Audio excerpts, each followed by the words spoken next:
carrying on in the series of good news. And we're going to look at Mark chapter 12, starting at verse 38. And this is really split into two separate little passages, and I'll just read it to you. So the first one is headed, Warning Against the Teachers of the Law. It's better. As he talked, Jesus said, "Watch out for the teachers of the law. They like to walk around in flowing robes and be greeted with respect in the marketplaces and have the most important seats in the synagogues and the places of honour at banquets. They devour widows' houses and for a show make lengthy prayers. These men will be punished most severely." And then the second little passage, called the widow's offering, Jesus sat down opposite the place where the offerings were put and watched the crowd putting their money into the temple treasury. Many rich people threw in large amounts, but a poor widow came and put in 2 very small copper coins, worth only a few cents. Calling his disciples to him, Jesus said, "Truly I tell you, this poor widow has put more into the treasury than all the others. They all gave out of their wealth, but she, out of her poverty, put in everything, all she had to live on." Now, I'm going to apologise in advance. I'm going to tell a joke. It's about the quality of one of George's jokes, so I'm just warning you, you're prepared. Okay, so there's 2 fish in a tank. One of them says, "How do you drive this thing?"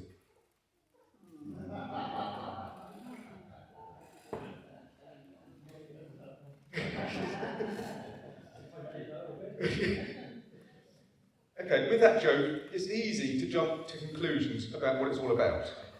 You think, or 95% of you thought, I was talking about a fish tank. But I wasn't talking about a fish tank, I was talking about a military tank. And it's kind of the same to jump to conclusions with what this is all about. Some people might say, it's all about financial giving, it's about giving to the church, it's about putting on a show. Well, it is about that. But it's about much more than that. It's really about having the right attitude with God, particularly in relation to what we give to God. Now, it's a true story. It's not a parable, it's what actually happened. Jesus was there, he was watching people, and he was commenting on people's actions. And you kind of read these two as one event, but really they're 2 separate events.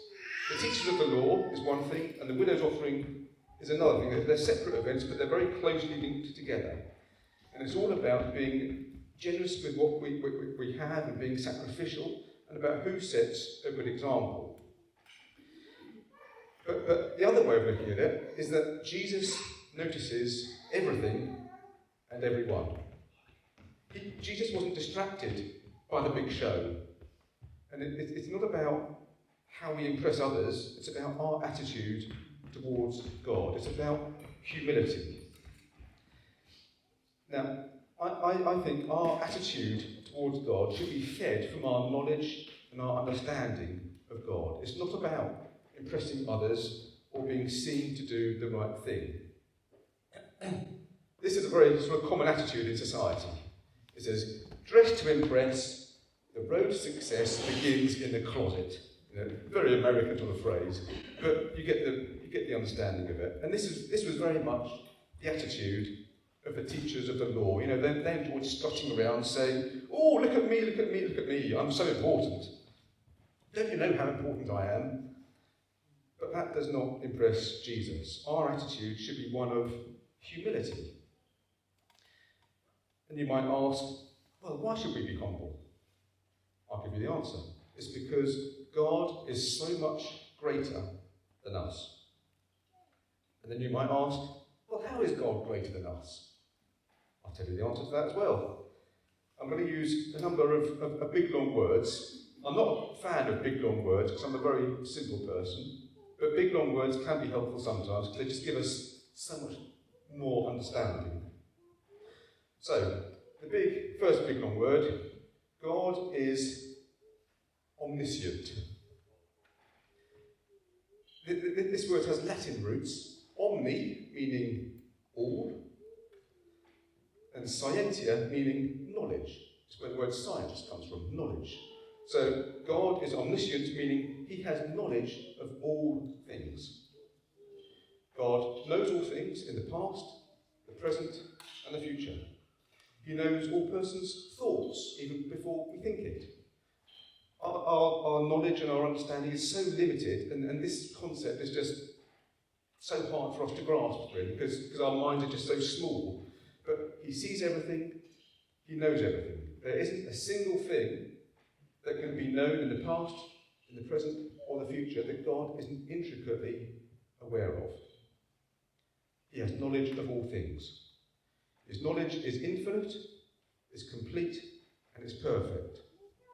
God is fully aware of us and what we are thinking. He knows our attitudes. So God is omniscient. Second big word, God is omnipresent. That means he is everywhere at the same time.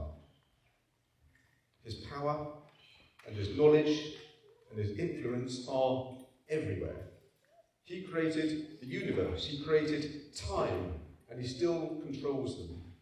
God, and only God, can be everywhere all the time. Third big word, God is omnipotent. You see, there is a recurring theme here with omni, meaning all. God is omnipotent. That is the quality of having unlimited power. There are no limitations to God's power. He has the power to do absolutely anything he wants to do. He is in total control of both himself and his creation.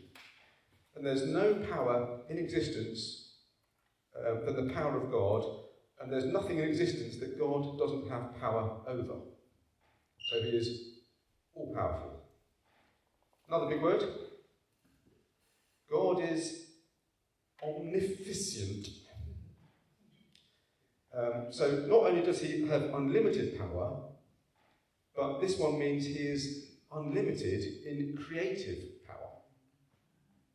So he can create anything he wants to create exactly as he wants to create it. When you sort of look at nature, you just think, wow. If you look into it.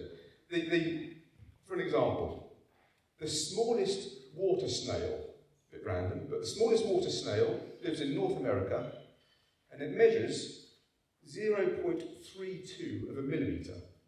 That's a little living being that God created, 0.32 of a millimetre. That's about the size of a grain of sand, and yet it's a living thing that exists, and God created it. Okay, so if we take that grain of sand, and if we scale down the earth to the size of a grain of sand, then the sun would be the size of a tennis ball compared to the earth as the size of a grain of sand. You know, the sun is just huge, massive. And then if you say, well, if the earth is the size of a grain of sand, and the sun is the size of a tennis ball, how big is the universe? Well, the numbers just aren't there, they're just too huge. So we need to scale it down again. If you say the entire solar system was the size of a grain of sand, then the observable universe would be about 37 million kilometres in diameter. Just mind-blowing, just incredible. But God created it because he's unlimited in creative power, and the universe is constantly expanding and getting bigger and bigger and bigger. So it's just incredible. So God is all-powerful, he's all-knowing, he's all-present, and all these qualities are all sort of interlinked.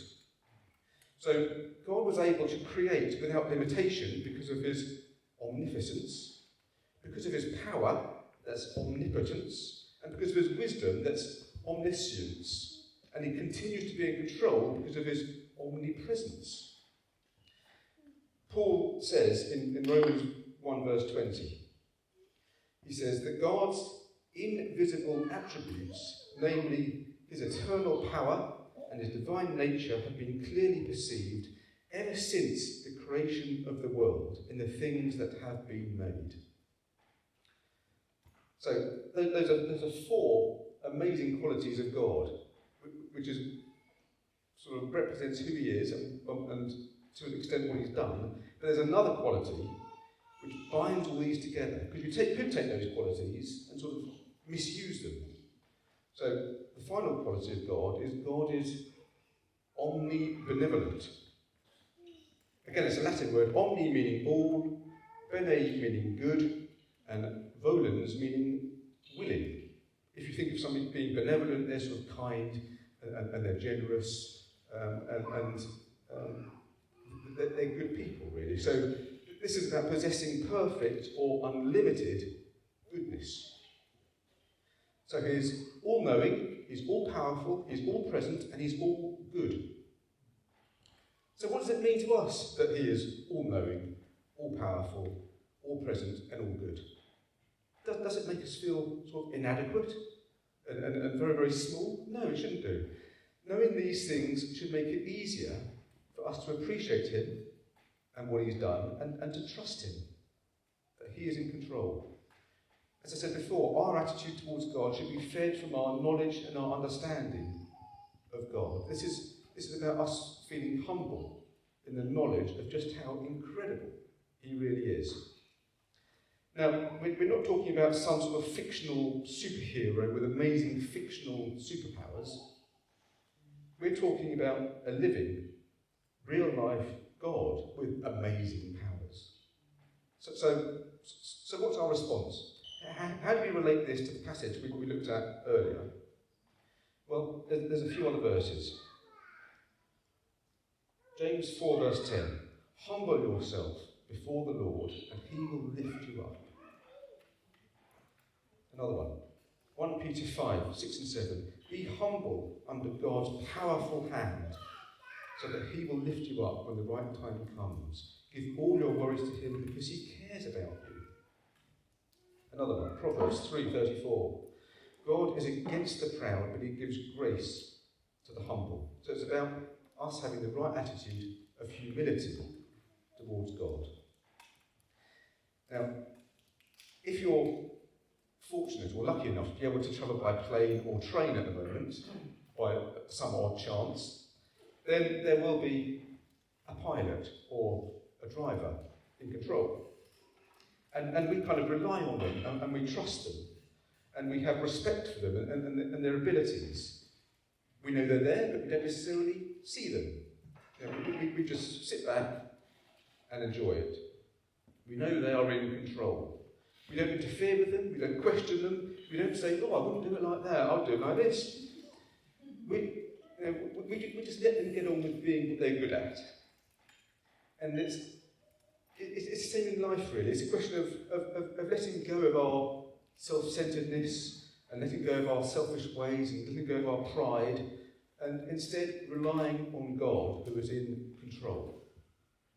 He may be unseen, but he is there.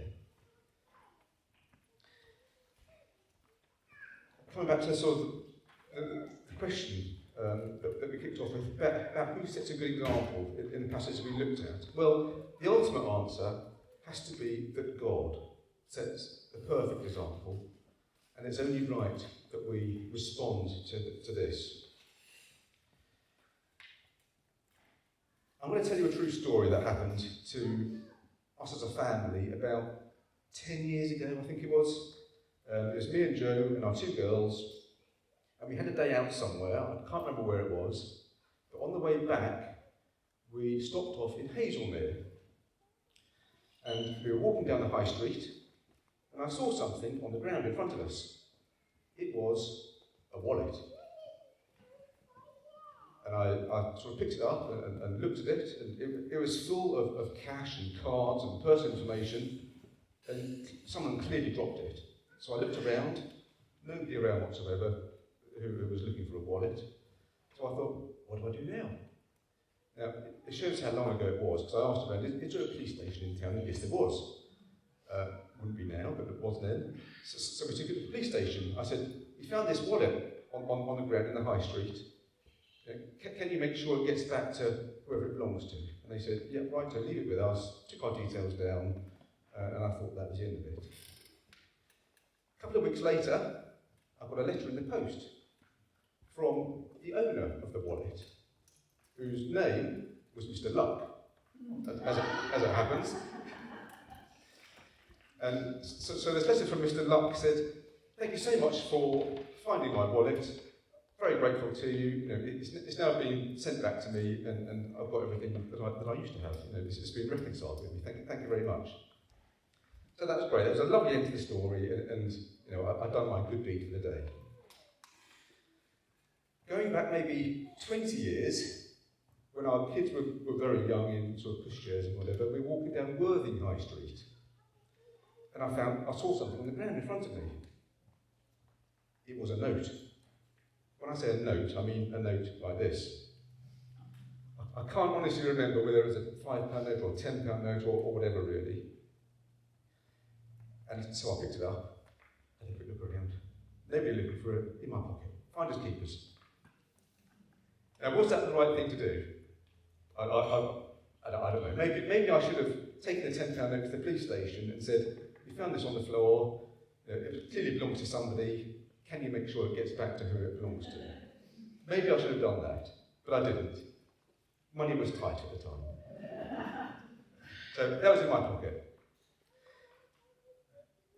Show of hands for who would have taken it to the police station? All right. Okay, let's try a different one. If you're walking along the pavement and you saw a pound coin, what would you do with it? Would it be finders keepers? Or would you take it to the police station and say, I found this pound coin. It clearly belongs to somebody, it's not mine, I just found it. If somebody comes and claims it, can you make sure it gets back to them? Most people would pocket a pound coin. Or 20p. Would you just pocket 20p? Or what about a penny? If you saw a penny on the ground, would you pocket it? Yeah, could you be bothered with a penny? If you saw it on the ground there, I'm not going to bother picking that up, it'll do my back in. So we sort of place value on different things in society. If it was a wallet, I would hope that all of you would be honest about it and make sure it's reconciled with its rightful owner. If it's a penny, would we really be bothered? Even a pound, would we be bothered? But in life, we all have a rightful owner. Jesus came that everyone may be returned to God, our rightful owner, to be reconciled with God, our rightful owner. God doesn't place different values on different people. He doesn't grade people. He doesn't discriminate. He doesn't pick and choose. He doesn't say, oh yes, I'll definitely have that person, but I really can't be bothered with that person. Nobody escapes his notice or is beyond his grasp. He longs for everyone to return to him, to be reconciled with him, and to stay close to him.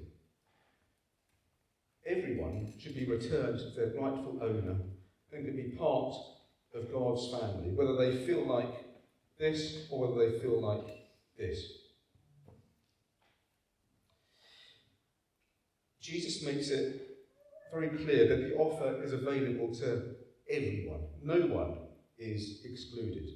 Even if you feel like an almost worthless penny, sort of dropped in the gutter and trodden on and forgotten about and neglected, God sees you and God knows you, because nothing and no one escapes his attention. Wherever you find yourself in life, God still cares for you, and he loves you, and he longs for you to be returned to your rightful owner, to be adopted into God's family. Now, we don't need to dress to impress. That's good news. We can come to God as we are. If you feel like the poor widow in the verses that we read, sort of overlooked and dismissed and forgotten about, then remember your place in God's family. You are just as important to God as anyone else. And on the other hand, if you see yourself as a teacher of the law, sort of dressing to impress, then think again. I was looking on YouTube the other day, and I came across this song which was written in 2005. It's sort of a ballad, really, a bit of a love song. And I was looking at some of the comments that have been written about this song and how it affected people. And there was one comment that struck me as being quite sad, to be quite honest with you. And I'll read it to you. It's from a chap, and he says, "I don't remember how I first heard this precious song, but it became an instant favourite." That's not the sad bit. Then he goes on to say, "I've searched all my life, 74 years, to find a love like she sings about. And I finally found that I no longer have the will to endure the search anymore." I still love the song though. That's quite sort of poignant and sad, really, because he'd just given up.